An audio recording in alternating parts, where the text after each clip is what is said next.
ಮಹಾರಾಷ್ಟ್ರದ ಪಶ್ಚಿಮ ಘಟ್ಟ ಪ್ರದೇಶದಲ್ಲಿ ಭಾರೀ ಮಳೆಯಾಗ್ತಾ ಇದೆ. ಗುಡ್ಡದ ಮೇಲಿಂದ ಕುಸಿದು ಬೀಳ್ತಾ ಇವೆ ಬೃಹತ್ ಬಂಡೆ ಕಲ್ಲುಗಳು. ಅಂಬೋಲಿ ಘಾಟ್ನಲ್ಲಿ ಭಾರೀ ಅನಾಹುತ ಒಂದು ತಪ್ಪಿದೆ. ಮಹಾರಾಷ್ಟ್ರದ ಪಶ್ಚಿಮ ಘಟ್ಟ ಪ್ರದೇಶದಲ್ಲಿ ಭಾರೀ ಮಳೆ ಸುರಿಯುತ್ತಾ ಇದೆ. ಹೀಗಾಗಿ ಗುಡ್ಡದ ಮೇಲಿಂದ ಬೃಹತ್ ಬಂಡೆ ಕಲ್ಲುಗಳು ಕುಸಿದು ಬೀಳ್ತಿವೆ. ಅಂಬೋಲಿ ಘಾಟ್ನಲ್ಲಿ ಭಾರೀ ಅನಾಹುತ ಒಂದು ತಪ್ಪಿದೆ.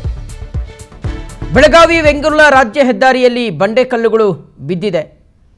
ಬಸ್ಸು ಕಾರುಗಳು ಹಾದು ಹೋಗುವಾಗಲೇ ಬಂಡೆ ಕಲ್ಲುಗಳು ಬಿದ್ದಿರುವಂಥದ್ದು. ಅದೃಷ್ಟವಶಾತ್ ಯಾವುದೇ ಪ್ರಾಣಾಪಾಯ ಆಗಿಲ್ಲ. JCBಗಳ ಮೂಲಕ ಬಂಡೆ ಕಲ್ಲುಗಳನ್ನು ತೆರವು ಮಾಡುವಂತಹ ಒಂದು ಕಾರ್ಯ ನಡೀತಾ ಇದೆ.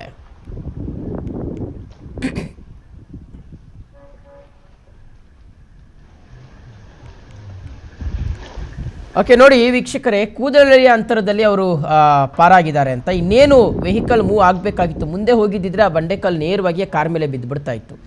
ಎಷ್ಟು ದೊಡ್ಡ ದೊಡ್ಡ ಬಂಡೆಕಲ್ಲುಗಳು ನೋಡಿ. ಸೊ ಅದೃಷ್ಟವಶಾತ್ ಅಂದರೆ ಆಮೇಲೆ ಡ್ರೈವರ್ನ ಟೈಮಿಂಗ್ನ ನಾವಿಲ್ಲಿ ಮೆಚ್ಚಬೇಕು ಅಂತ. ಮುಂದೆ ಆ ಬಂಡೆಕಲ್ಲು ಉರುಳ್ಕೊಂಡು ಬರ್ತಾ ಇರ್ತಕ್ಕಂಥದ್ದನ್ನು ಗಮನಿಸಿ ಇಮಿಡಿಯೇಟಾಗಿ ಕಾರನ್ನು ಸ್ಟಾಪ್ ಮಾಡಿದ್ದಾರೆ. ಸೊ ಹಾಗಾಗಿ ಅನಾಹುತ ತಪ್ಪಿದೆ. ಈಗ ಅದನ್ನು JCBಗಳ ಮೂಲಕ ತೆರವು ಮಾಡುವಂಥ ಒಂದು ಕಾರ್ಯ ನಡೀತಾ ಇದೆ. ಮಹಾರಾಷ್ಟ್ರದ ಪಶ್ಚಿಮ ಘಟ್ಟ ಶ್ರೇಣಿಯಲ್ಲಿ ಧಾರಾಕಾರವಾಗಿ ಮಳೆ ಸುರಿತದೆ. ಸೊ ಹಾಗಾಗಿ ಹೇಳೋದು, ಈ ಸಂದರ್ಭಗಳಲ್ಲಿ ಘಾಟ್ ರೋಡ್ಗಳಲ್ಲಿ ಪ್ರಯಾಣ ಮಾಡೋದು ಅಷ್ಟು ಸೇಫ್ ಅಲ್ಲ. ಸೊ ಬಹಳ ಸ್ವಲ್ಪ ಲೇಟಾಗಿ ಒಂದು ಸ್ವಲ್ಪ ಮಳೆಯೆಲ್ಲ ಕಡಿಮೆ ಆದಮೇಲೆ ಈ ಭಾಗದಲ್ಲಿ ಸಂಚರಿಸಬಹುದಾಗಿದೆ.